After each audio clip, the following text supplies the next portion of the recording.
নমস্কার সবাইকে, সোনাগাছা ইউটিউব চ্যানেলে সবাইকে স্বাগত জানাচ্ছি। আমি গোপাল দাস সিনহা। দেখেন ঘূর্ণিঝড়ের অবস্থা কি হচ্ছে। এই বৈশাখ মাসের ঘূর্ণিঝড়ে একের পর এক ত্রাস সৃষ্টি করা যাচ্ছে। একের পর এক দেখেন শিলচর শহর থেকে মাত্র 4 কিলোমিটার দূরে পশ্চিম কলকাতার শঙ্করবস্তি রোডের এখানে ডনবস্কো স্কুলের পাশে একটা শিব মন্দির ছিল, প্রসিদ্ধ শিব মন্দির। সেখানে শিব মন্দির একটা বন, এই বন সেখানে ঝড় নিয়ে গেছে। প্রকাশিত বিশাল বট গাছকে বলে দিয়েছে। দেখেন এ নিয়ে এখানে অনেক অসংখ্য মানুষ জমায়েত হয়েছে সেটা দেখার জন্য। দেখেন মন্দিরটা দেখুন, এটা ছিল শিব মন্দির, খুবই প্রসিদ্ধ শিব মন্দির ছিল। সেই শিব মন্দিরটি পুরা গাছের ডালে চুরমার করে দিচ্ছে, ভেঙে চৌকি করে দিয়েছে। এই গাছের ডাল সমূহ এবং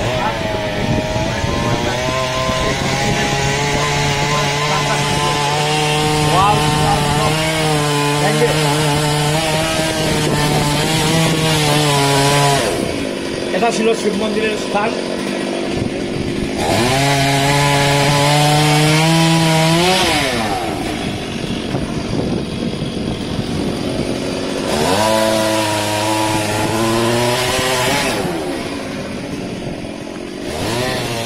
বিশাল প্রসিদ্ধ মন্দির ছিল এখানে, প্রসিদ্ধ মন্দির। সেখানে দেখেন এখানে শিবলিঙ্গ আছে রয়েছে। এই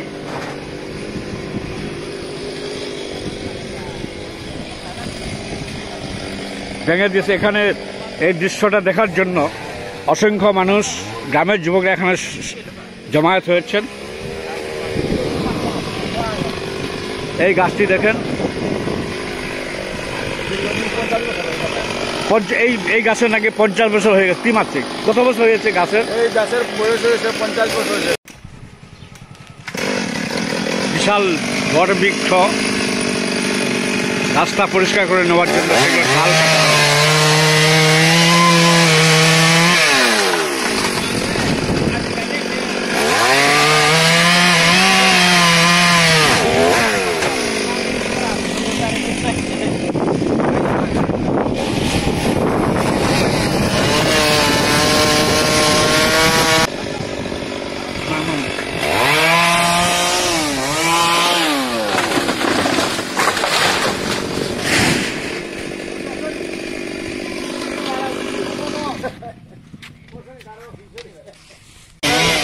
বাবা সবের বাবা এখানে